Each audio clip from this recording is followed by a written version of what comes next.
I'm Abigail, 32, sitting on a park bench watching my daughter Lila giggle on the swings. The summer air feels warm, thick with the scent of blooming jasmine, but my mind drifts to a day 2 years ago right here. My husband sneered, "No one wants a woman with baggage," and walked away with his mistress. Those words cut deep, making me question my worth as a mom, a woman. I clung to Lila's photo, its edges worn from my fingers, wondering if he was right. I'd spent nights staring at the ceiling, his voice echoing, tearing at my confidence. Sleepless hours blurred into days, each one heavy with doubt. But 2 years later, he saw me again, transformed, standing taller than I ever thought I could. The journey wasn't easy. It was raw, messy, real. Have you ever been told you're not enough? Hit like, subscribe, and share where you're watching from. Tell me about a time you proved someone wrong. 6 months before that day in the park, I was still trying to hold everything together. Our apartment was a mess of Lila's toys, scattered crayons, and half-finished puzzles. The kind of chaos that felt like love. I was 32, juggling motherhood and a part-time job at a bookstore, believing Marcus and I were just in a rough patch. He'd been coming home later each night, his jacket carrying a faint whiff of perfume I didn't recognize. I told myself it was nothing, just long hours at his accounting firm. He was stressed, I reasoned. I could fix this. I'd always been the one to smooth things over, to keep our little world spinning, even when it felt like it was tilting off its axis. I decided to plan a family dinner, something to pull us back to the early days when we'd laugh over burnt casseroles. I spent all afternoon in the kitchen, chopping vegetables, roasting chicken. The radio humming softly as Lila tugged at my apron, asking if Daddy would like her drawing. She'd spent hours on it, a colorful sketch of the three of us holding hands under a big sun, her small fingers smudged with crayon. Her pride made my heart ache with hope. I smiled, kissed her forehead, and said, "He'll love it, sweetheart." I imagined Marcus walking in, his tired face softening at the sight of the table set with Lila's artwork as placemats, a testament to our little family's resilience, a spark to rekindle what we'd lost. When Marcus walked in, the clock was ticking past 7. His tie was loose, his eyes distant, like he was already somewhere else. I greeted him with a smile, gesturing to the spread, my hands still dusted with flour. "Surprise," I said softly, hoping for a spark of the old him, the man who'd once danced with me in our tiny kitchen. Lila ran to him, waving her drawing, her eyes bright. "Look, Daddy," she chirped, her voice full of expectation. He barely glanced at it, muttering something about a tough day, his voice flat. My stomach tightened, a cold knot forming, but I pushed the feeling down, clinging to the hope that he'd come around. We sat to eat, the clink of forks loud in the silence, the air heavy. Lila spilled her juice and Marcus snapped, "Can't you be more careful?" His voice was sharp, cutting through the warmth I'd tried to build. Lila's face fell, her eyes wide with hurt, and I reached for her hand, whispering, "It was okay," my own heart sinking deeper. After dinner, I cleared the plates while Marcus scrolled through his phone, the blue glow casting shadows on his face, his focus elsewhere. I asked about his day, trying to bridge the gap, my voice softer than I felt. He shrugged, saying, "Same old. You wouldn't get it." His words stung sharp and dismissive, but I kept my voice steady. "Maybe I would if you told me." He didn't look up, just kept scrolling, shutting me out. That's when Sadie, our neighbor, knocked with a plate of cookies. Her gray hair tied back, her eyes warm but searching. She scanned my face, catching the strain in my smile, the way my hands fidgeted. "You okay, Abigail?" she asked quietly, lingering at the door. I nodded, too quick, saying everything was fine. But her question stuck with me, a crack in my denial, like a pebble in my shoe I couldn't ignore. Later, as I tucked Lila into bed, she clutched her drawing, her small voice asking why Daddy didn't look at it. I brushed her hair back, saying he was just tired, but my chest ached with the lie, a weight I couldn't shake.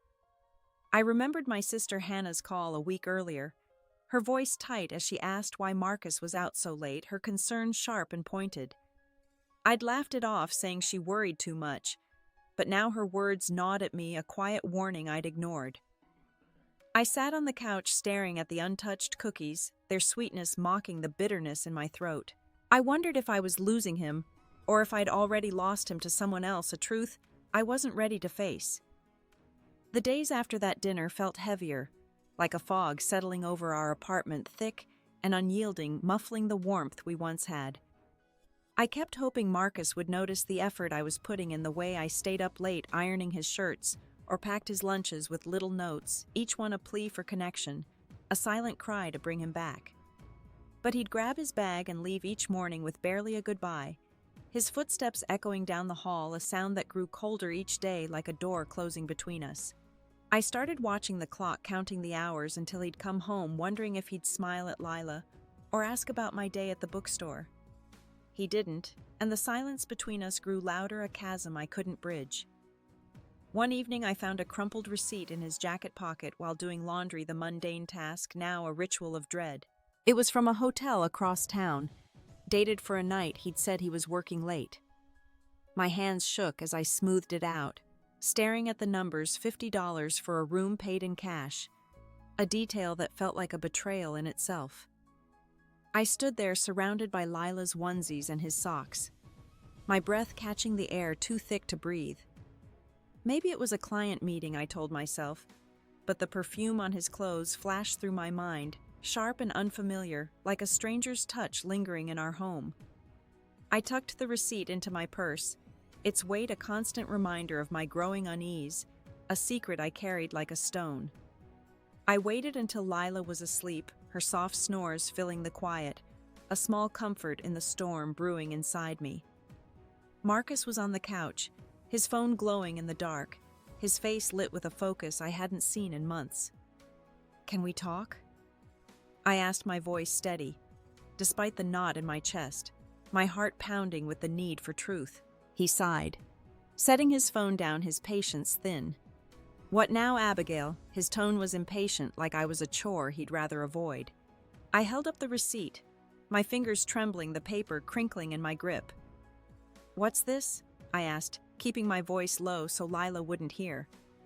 He glanced at it, his jaw tightening, his eyes avoiding mine, a flicker of guilt crossing his face. "You're digging through my stuff now. It's nothing. A work thing." I pressed harder, my voice cracking despite my effort to stay calm. "A hotel, Marcus. You said you were at the office." He stood towering over me, his face hard, his anger a wall between us. "You're being paranoid. You always do this, making something out of nothing." His words hit like a slap, twisting my doubt into guilt, making me question my own instincts. Was I overreacting? I wanted to believe him, to cling to the life we'd built, the promises we'd made under better skies. But the way he turned away, grabbing his keys, made my stomach drop, a sickening lurch. I stood frozen, the receipt burning a hole in my purse, its truth too heavy to hold. The next morning I called Hannah, my hands still shaky from the night before, my voice barely steady. She'd always been blunt, the kind of sister who'd tell you your dress looked awful before you left the house. "I knew it," she said when I told her about the receipt, her voice sharp with conviction unwavering. "He's hiding something, Abigail. You're not crazy." Her words were a lifeline, but they also terrified me, pulling me closer to a truth I wasn't ready to face, a reality I'd fought to ignore. I hung up, staring at Lila's toys scattered across the floor, their bright colors a stark contrast to the gray settling in my heart. I wanted to protect her from whatever was coming, but I didn't know how, and the uncertainty clawed at me, relentless and sharp. At work, I shelved books in a daze, the smell of paper and dust grounding me, a faint anchor in the chaos of my thoughts. My coworker Tessa noticed, her sharp eyes catching the way I fumbled with a stack of novels, my hands unsteady. During our break, she pulled me aside, her voice soft but firm, her concern genuine. "You look like you're carrying the world," she said, leaning against the break room table, her coffee cooling beside her. I hesitated, then told her about the receipt, the late nights. The way Marcus brushed me off, each word a weight lifted. She leaned back, her own pain flickering across her face, a shadow of her past. My ex did the same. She said, her voice low, heavy with memory. Told me I was imagining things until I found texts from his girlfriend. "Trust your gut, Abigail." Her words echoed Hannah's, sinking deeper into the cracks of my denial, each one a weight I couldn't ignore, a call to face what I'd been avoiding. That night I lay awake, Marcus's side of the bed, cold, the sheets untouched, a silent testament to his absence. I thought about Lila, her innocent questions about her dad, the way she'd cling to me when he snapped her trust, a fragile thread. I wanted to believe we could fix this, that I could be enough to pull him back to save our family. But the receipt burned in my mind, a tiny piece of paper unraveling everything I thought I knew its truth, a wound that wouldn't close. I wasn't ready to face it, but it was creeping closer, and I couldn't outrun it forever.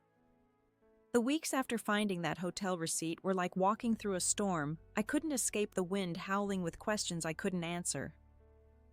I kept it tucked in my purse, a silent weight I carried everywhere, a constant reminder of the fracture in my world, its edges sharp against my fingers.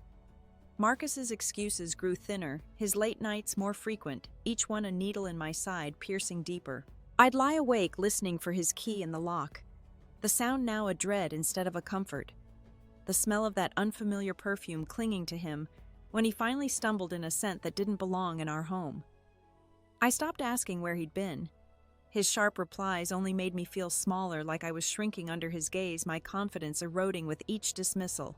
But the doubt was eating me alive, and I couldn't keep pretending, couldn't keep stitching together a life that was unraveling.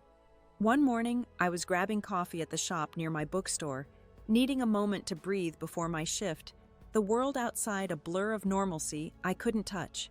Lila was with Sadie, our neighbor who'd offered to watch her for an hour, her kindness a small lifeline in the chaos. I sat by the window, stirring my latte, the steam curling up like my fading hopes, my hands unsteady. Then I saw Marcus across the street, laughing, his head thrown back, carefree, in a way I hadn't seen in months, a stranger in my husband's skin. A woman stood beside him, her hand brushing his arm, her smile too familiar, too intimate, cutting through me like glass. My heart stopped. She was tall, with sleek dark hair, her confidence radiating even from a distance. I froze, my cup trembling in my hands, the world narrowing to that single shattering moment.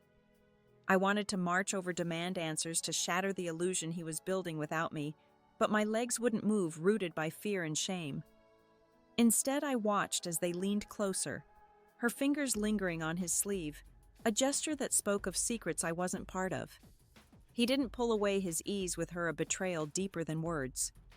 The coffee turned bitter in my mouth, and I left the shop, my chest tight with a mix of rage and shame, the street blurring through unshed tears, the world tilting under me. At work, I shelved books mechanically, my mind replaying that moment, each frame a fresh cut, a wound I couldn't close. Tessa noticed my silence during our shift, her concern quiet but persistent.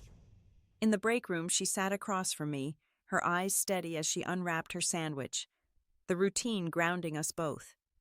"You're not yourself," she said, her voice cutting through my haze.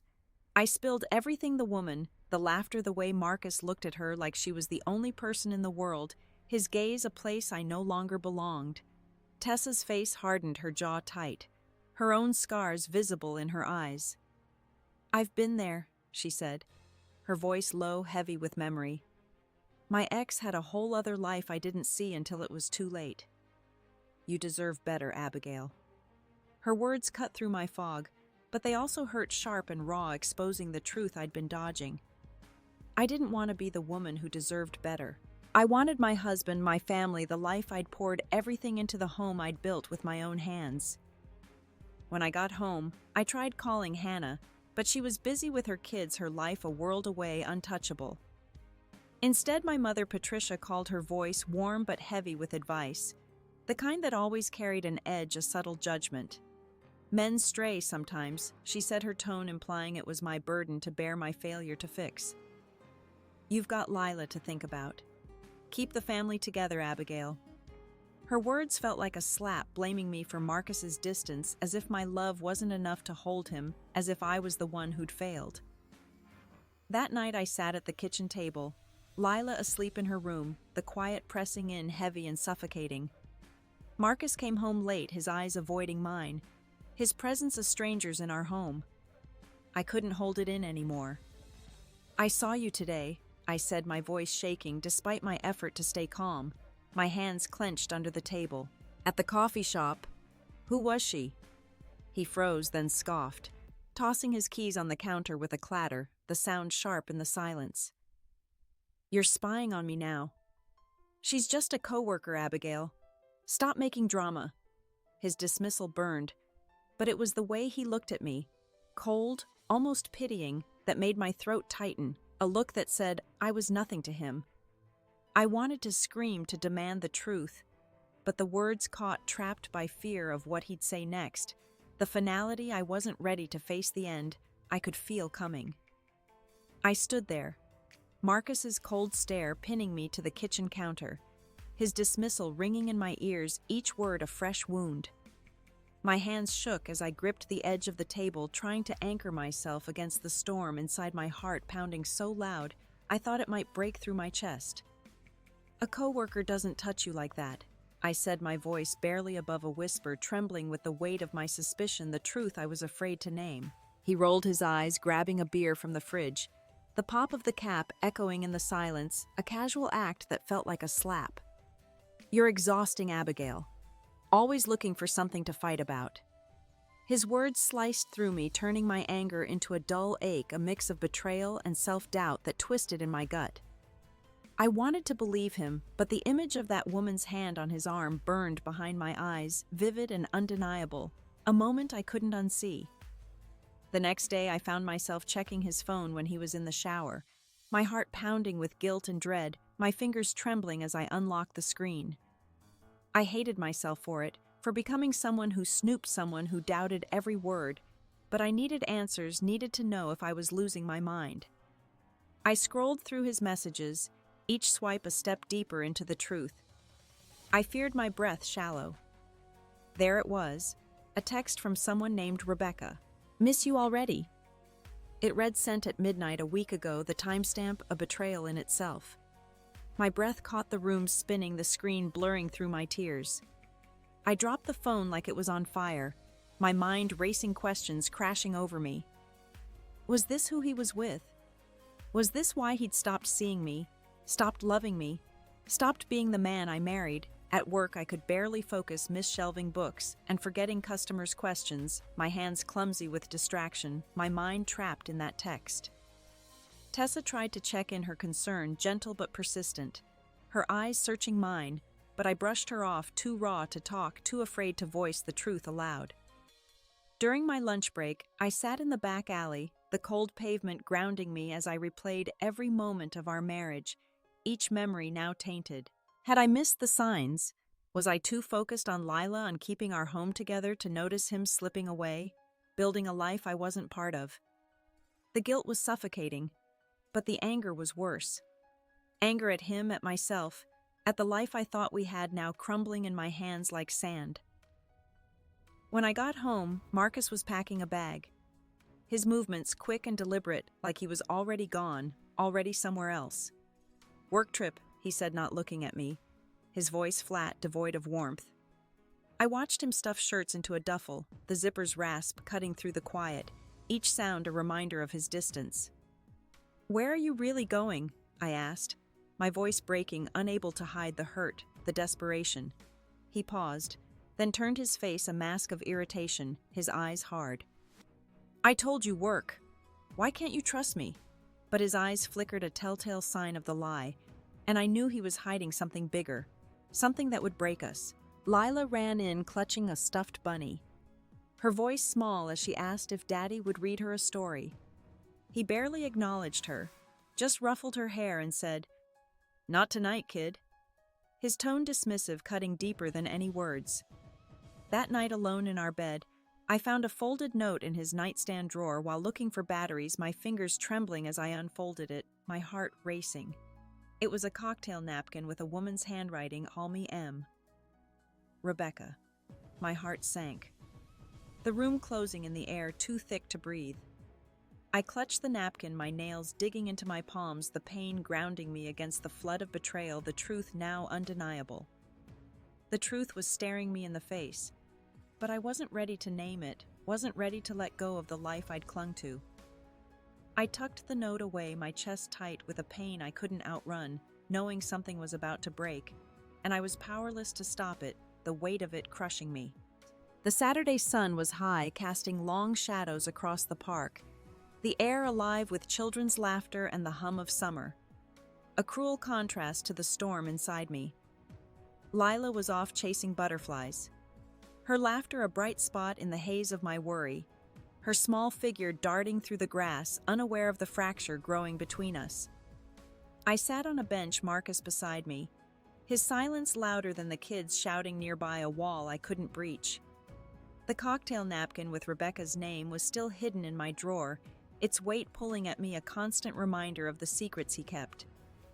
I'd spent days replaying his lies, the texts, the way he'd brushed off Lila, each moment, a fresh wound, a cut that wouldn't heal.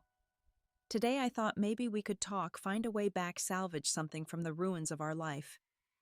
I turned to him, my voice soft, trembling with hope and fear, my hands clasped tightly in my lap. Marcus, we need to figure this out. For Lila. He sighed, rubbing his temples, his patience worn thin, his irritation palpable. There's nothing to figure out, Abigail. You're always pushing. His tone was sharp, cutting through my fragile hope, leaving me raw. I pressed on, desperate, my heart pounding, the words heavy on my tongue. I know about Rebecca. I said her name, a weight I could barely carry. His eyes snapped to mine, cold and narrow, a flash of guilt betraying him, his composure cracking. You don't know anything, he snapped, but his voice shook, cracking under the weight of the truth he couldn't hide. Before I could respond, Lila ran up, her hands full of dandelions, their delicate seeds catching the light, her smile bright and unaware. For you, Mommy, she chirped, her joy a painful contrast to the tension. I smiled, but Marcus stood abruptly, his face twisting with something I couldn't name, anger, shame, maybe both. This is why I can't do this, he said, his voice rising, cutting through the park's hum, each word a blade. No one wants a woman with baggage. The words hit like a fist, stealing my breath, each syllable a wound that tore through me. Lila froze, her flowers dropping to the grass, her eyes wide with confusion, her small world shaken. I reached for her, but Marcus was already walking away toward a woman waiting by the park gate. It was her, Rebecca, from the coffee shop, her dark hair catching the light, her presence a final confirmation of my fears, a truth I could no longer deny. I stood, my legs trembling as they linked arms and left without a glance back, their steps casual, like I was nothing, like we were nothing. Lila tugged my hand, her voice small, scared. Why's Daddy mad? I knelt, pulling her close, my throat tight with unshed tears, my voice barely holding together. He's just busy, sweetheart, I lied, my voice cracking, the words bitter in my mouth. A stranger nearby, an older man with kind eyes, handed me a tissue, saying nothing, his quiet gesture a small anchor in the storm. Tears spilled over, hot and relentless, and I felt myself unraveling right there in the park with Lila's small hand in mine, and Marcus's words echoing in my head, tearing at the last threads of who I thought I was, leaving me broken in the sunlight. Lila's small hand trembled in mine as I watched Marcus and Rebecca disappear beyond the park's oak trees, their figures fading into the crowd, a final twist of the knife. My chest burned, his words. No one wants a woman with baggage, looping in my mind like a cruel song, each repetition a fresh wound, a reminder of my worthlessness in his eyes. I wanted to chase after him, to scream that I wasn't disposable, that we were worth more than his betrayal, but my feet were rooted to the grass, heavy with shock, my body betraying me. Lila's voice broke through, soft and confused, a dagger in my heart. Is Daddy coming back? I couldn't answer. My throat choked with unshed sobs, my heart splintering as I pulled her close, shielding her from the truth.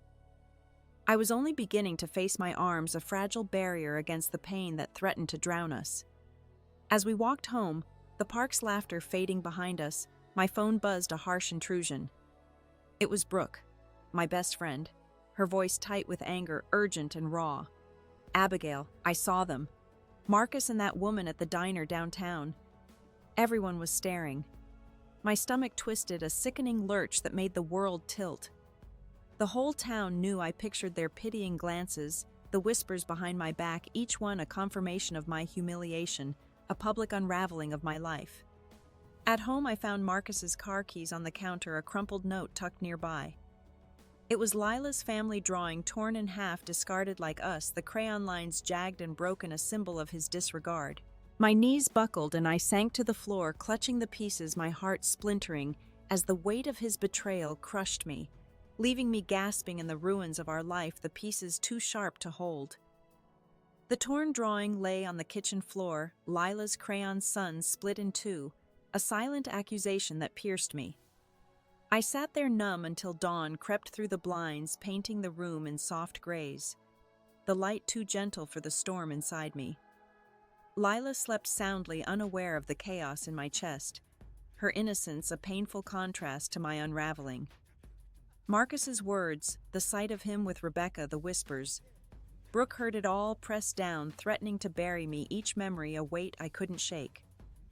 But something flickered inside, a quiet resolve, faint but stubborn, a spark in the darkness. I couldn't let this define us. Lila deserved better, and maybe, just maybe, so did I, a thought that felt both foreign and vital. I started small, practical, my hands still shaking from the night before, my eyes gritty from sleepless hours. The next morning I called a divorce lawyer, Natalie, whose name I'd found in a local ad tucked in a magazine at work, its pages worn from anxious flipping. Her office was cramped, smelling of coffee and old books, a cluttered space that felt oddly comforting, like a place where broken things could be mended. Her voice was steady as she listened, jotting notes as I spilled the story of Marcus's betrayal, my voice trembling but resolute. "You're not alone," she said, her eyes kind but firm, a promise of protection. "We'll protect you and Lila."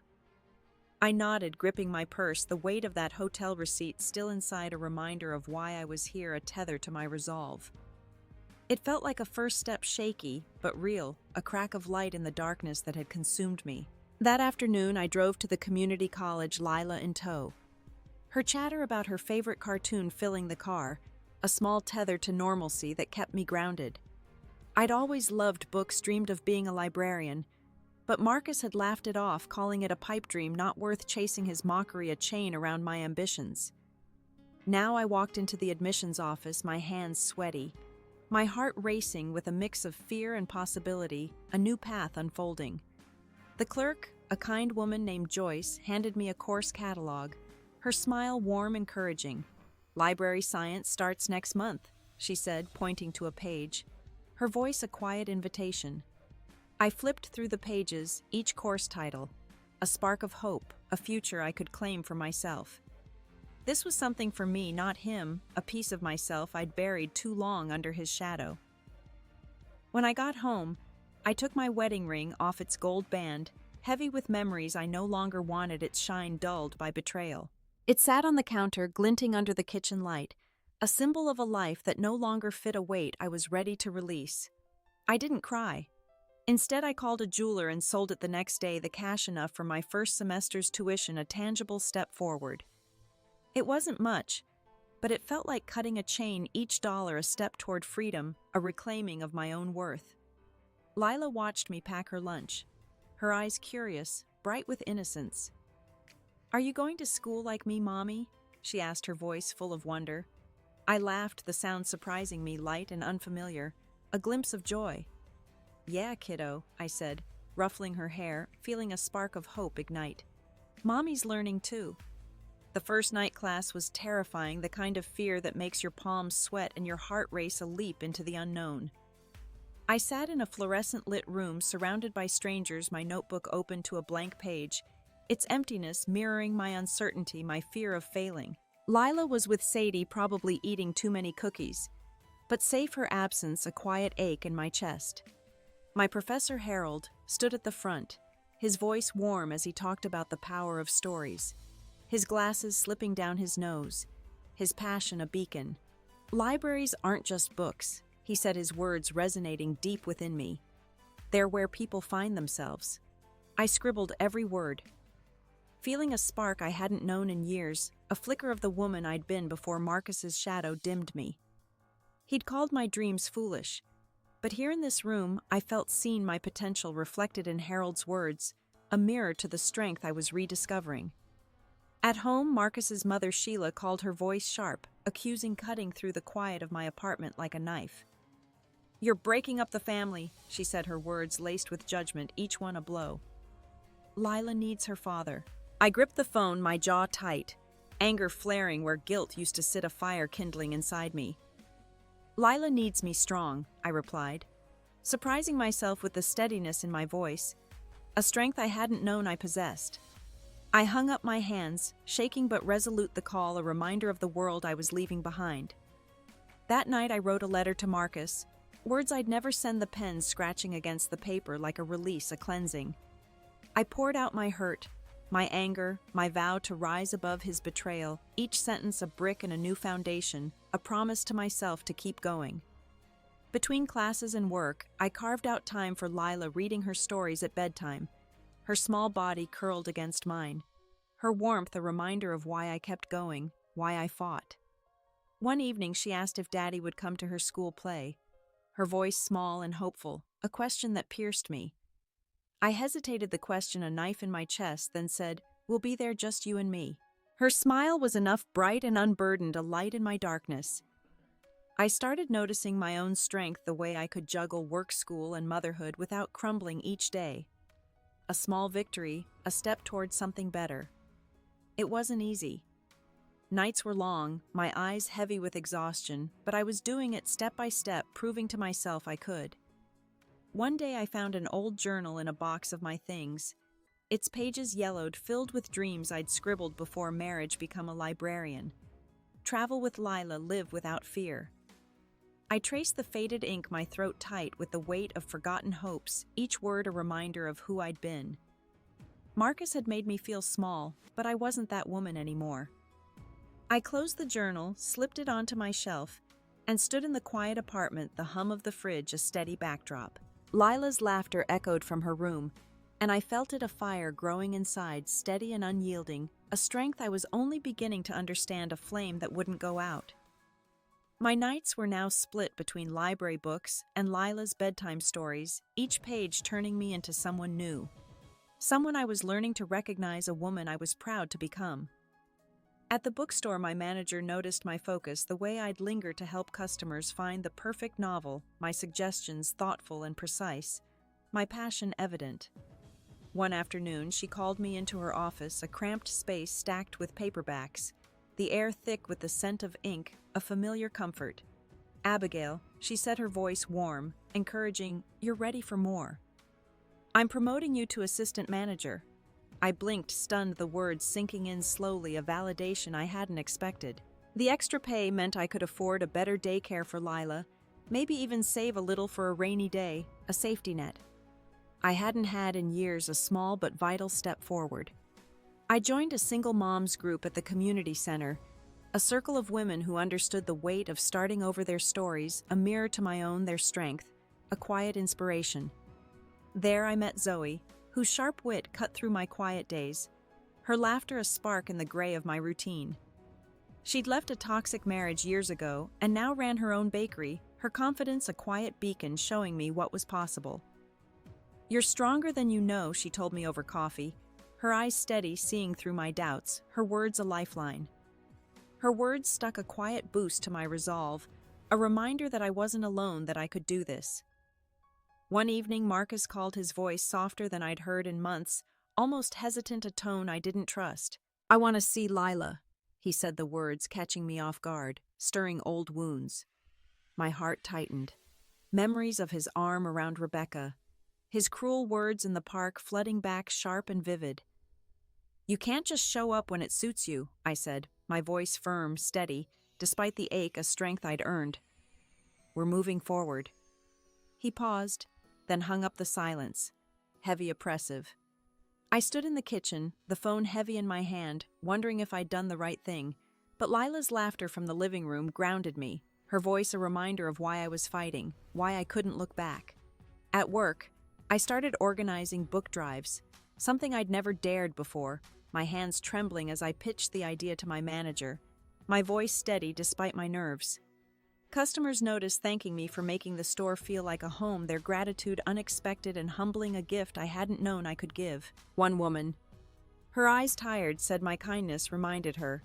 She could keep going, her words landing like a gift. I didn't know I'd given a moment of connection that lifted me.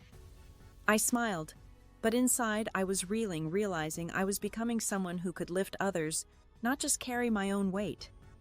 Yet as I locked up the store that night, a chill settled in Marcus's call, lingering his silence louder than his words, a shadow I couldn't fully shake, a reminder of the past I was leaving behind. The community center buzzed with chatter, folding chairs, scraping the floor. As I stood to speak at the Single Moms event, my heart pounding in my chest, my palms sweaty with nerves. My voice wavered at first, unsteady under the weight of so many eyes. But Zoe's nod from the crowd steadied me, her smile a quiet anchor, a reminder of my strength. I shared how I'd sold my ring to chase a dream, how Lila's smile kept me going through the darkest nights, my voice growing steadier with each word. Faces softened, some nodding, others wiping tears, their empathy a warmth.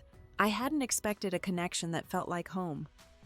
A woman approached me after, her voice shaky, her hands twisting a tissue, her eyes bright with gratitude. "Your story gave me courage," she said, her words heavy with meaning. I swallowed hard, unprepared for the weight of her words, the way they mirrored my own journey, a reflection of my own resilience. At home, I found a letter from Marcus in the mailbox. His handwriting jagged, unsteady, a stark contrast to the man I once knew. He wrote about missing Lila, wanting to make things right, his words a mix of regret and desperation, a plea I didn't trust. My stomach churned, memories of his arm around Rebecca, his sneer in the park flashing through my mind, sharp and unforgiving. I didn't reply, but his words lingered, tugging at old wounds, threatening to pull me back into the pain I'd fought to leave. The next day, Lila asked about her dad again, her eyes searching mine, her voice small and hopeful, a question that broke me. I deflected, promising ice cream, but my chest ached with the lie, the weight of protecting her from his absence, a burden I carried alone. Work became my anchor, a place where I could be more than my pain, where I could build something new. I led storytime sessions, kids crowding around as I read, their laughter a balm to my soul, their joy, a reminder of what I was fighting for. Their excitement was infectious, but Marcus's letter sat unopened on my desk, a shadow I couldn't shake, its presence a quiet challenge to my resolve. At the group, Zoe invited me to a baking class she taught, saying I needed something just for me, a space to breathe, to be Abigail, not just a mom or a betrayed wife. I hesitated, then signed up, surprising myself with the decision, a small act of defiance. The first class, kneading dough. My hands found a rhythm, a quiet strength, the flour dusting my fingers like a new beginning, a reclaiming of joy. But that night alone, I overheard a voicemail from Marcus's mother, Sheila, left on my phone, her voice icy and cutting, each word a blade. "You're selfish, Abigail," she said, her judgment sharp and unyielding. "Lila needs her father." I stood frozen, the phone trembling in my hand.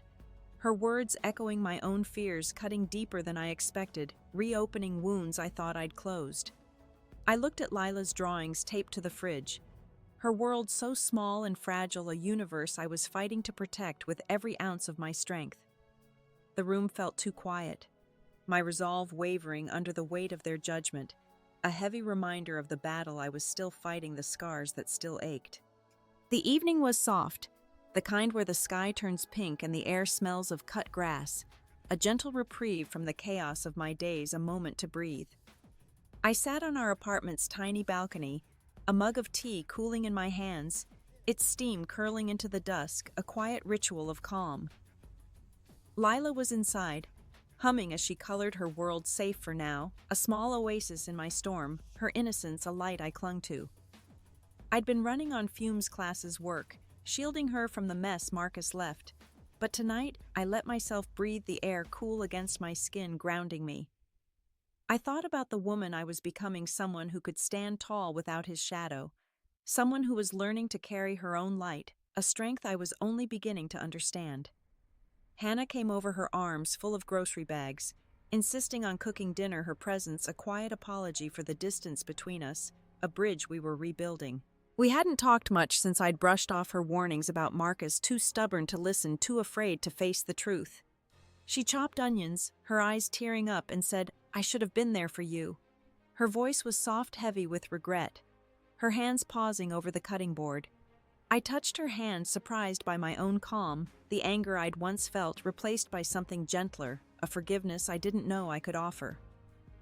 "You're here now," I said, and we smiled. A bridge rebuilt over shared laughter.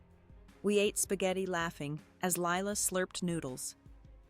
The sound filling the room with warmth, a moment of peace I hadn't felt in months, a reminder of what family could be.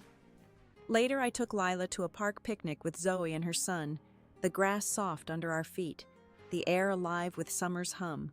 We spread a blanket under a willow tree, its branches swaying in the breeze, carrying the giggles of our kids, a melody of joy. I watched Lila chase fireflies, her joy untouched by the past, her laughter a beacon of resilience.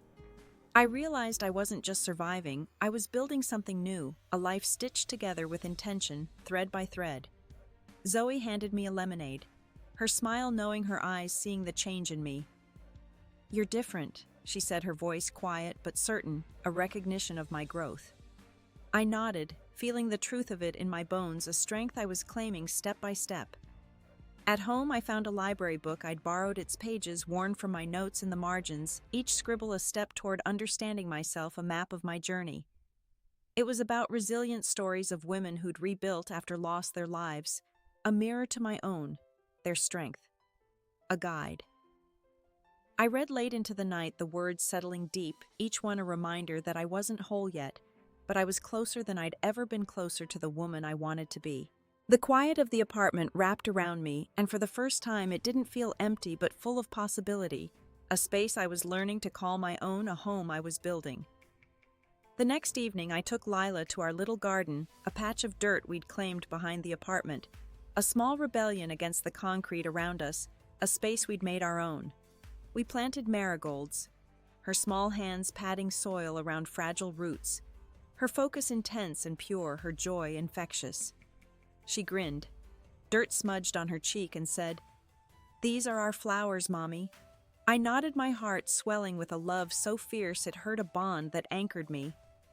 This was ours, a tiny piece of earth we'd made together, a symbol of roots we were planting in a new life, a future we were shaping. I realized I wasn't just planting seeds, I was rooting myself in a future I'd chosen, one where I defined my worth, where I was enough. At work, I started a new project, curating a shelf of stories about second chances, each book a quiet nod to my own journey, a reflection of my growth. Customers lingered, sharing their own struggles, their voices soft with vulnerability, and I listened, no longer afraid of their pain mirroring mine, no longer defined by my own. One night I found a voicemail from Gavin, a coworker who'd asked me out weeks ago, his voice kind, but unassuming, a gentle check-in. "Just checking in," he said, no pressure in his tone, just warmth. I smiled but didn't call back, not out of fear, but because I wasn't ready, a choice that felt like power. The thought didn't scare me anymore, a small but seismic shift, a sign of the strength I was building. Lila's school play came, a chaotic blur of costumes and giggles. The auditorium filled with proud parents, their applause a warm hum. I sat in the front row clapping as she waved from the stage, a cardboard crown tilting on her head, her smile bright enough to light the room, a beacon of joy. Afterward, she ran to me, beaming her arms wide, her energy boundless. "You're my best cheerer," she said, her words wrapping around my heart, filling it with warmth. I hugged her tight, feeling whole in a way I hadn't expected, a completeness that came from us. Not him, a life we'd built together. Later, I stood in the kitchen washing dishes, the hum of the faucet steadying me, a quiet rhythm. I thought of Marcus, his letter still unopened, and felt no anger, only quiet release, a letting go of the past. I was enough. The stillness of that truth settled over me, soft as moonlight, a peace I'd fought hard to claim, a victory won in silence. The gala was held in the library's main hall shelves, glowing under string lights, the air warm with celebration, a hum of connection. I stood in a simple dress, Lila's beaded necklace around my neck, its uneven beads a reminder of her love, a talisman of our bond, a symbol of what we'd built. My boss Leonard took the stage, his voice booming as he praised my work on the community book drives, his words carrying a weight I hadn't expected, a validation of my journey. "Abigail's built a space where stories heal," he said, his pride evident, his voice carrying across the room. I blushed, unused to the spotlight, but my chest swelled with quiet pride, a warmth that spread through me, a recognition of my growth. Lila clapped from the front row, her grin brighter than the lights, her joy a mirror to my own, a reflection of our shared strength. After I mingled, shaking hands with strangers who thanked me for the library's warmth, their gratitude humbling, unexpected. A woman shared how a book I'd recommended helped her through grief, her voice trembling with emotion, her story a mirror to my own. I listened, nodding, feeling the weight of my own journey settle into something softer, a scar that no longer ached, a wound that had healed. I wasn't just surviving anymore. I was creating, building a life that felt like mine, a life I'd chosen. Later, I stepped outside for air, the night cool against my skin, the stars sharp above a quiet canvas of possibility. I thought of the woman I'd been broken by Marcus's words and realized she was gone, replaced by someone who carried her scars with grace. A woman I was proud to be, a woman I'd fought to become. Inside, I caught a glimpse of Marcus across the room, his presence unexpected, jarring, a shadow from a past I'd left behind. He'd heard about the gala, probably from Brooke, and showed up uninvited, his face a mix of curiosity and unease, his eyes searching for something he'd lost. His eyes locked on mine, wide with something like regret, a flicker of realization that I was no longer his. I didn't flinch. I walked toward him, my steps steady, not out of anger but a calm. I'd earned a strength forged in the quiet moments of my rebuilding, a power I owned. "Abigail," he started, his voice low, hesitant. "I didn't know you could—" He trailed off, his gaze falling to the necklace, the crowd, the woman I'd become, radiant, in a way he'd never seen, a light he couldn't claim. I didn't need his words, his approval, his regret. I smiled, small and sure, and turned away, my heart steady, as I rejoined the gala's hum, leaving him behind in the noise, a ghost from a life I'd outgrown. Back inside the gala, I found Lila drawing in a corner, her crayons scattered across a napkin, her focus a quiet world of her own, a universe of her creation. I sat beside her, my dress brushing the floor, and watched her sketch a tree with bright green leaves, its branches reaching high, strong, and alive. "That's us," she said, pointing to two stick figures holding hands, their smiles wide, a testament to our bond. My throat tightened, not with pain but with gratitude, a warmth that filled the cracks he'd left, a love that held us together. I'd built this life for her, for us, piece by piece, from the ashes of what Marcus broke. His presence tonight didn't shake me. It showed me how far I'd come, how much I'd grown, how strong I'd become. I thought about the years I'd spent doubting myself, letting his words define me, each one a weight I'd carried too long, a chain I'd worn without question. But standing here surrounded by people who saw my worth, I understood something vital. My baggage wasn't a flaw, it was my strength, my story. The love I carried for Lila and the life we'd forged together, a tapestry woven with care. I didn't need to prove anything to Marcus or anyone else. Freedom came from knowing I was enough, scars and all. A truth that settled deep in my bones, a quiet victory. The lesson wasn't loud or grand, not a victory shouted from rooftops, but a quiet realization, like the moment you realize you've been holding your breath and finally let it go. I learned to embrace every part of my journey, the hurt, the choices, the growth, because it led me here to a life I chose, a life that felt true, a life that was mine. Lila hugged me, her small arms fierce, and I knew I'd done something right, something lasting. We were whole, not because we had everything, but because we had each other, and that was more than enough. What's a moment that made you realize your own strength, a time you found light in the dark? Share it in the comments. I'd love to hear your story, to know what keeps you going. If this touched you, please like and subscribe to join me in finding healing through stories and building lives that shine. Share this with someone who needs to know they're enough, who needs a reminder of their own light. Thank you for listening, and here's to building lives that feel like home, one quiet step at a time.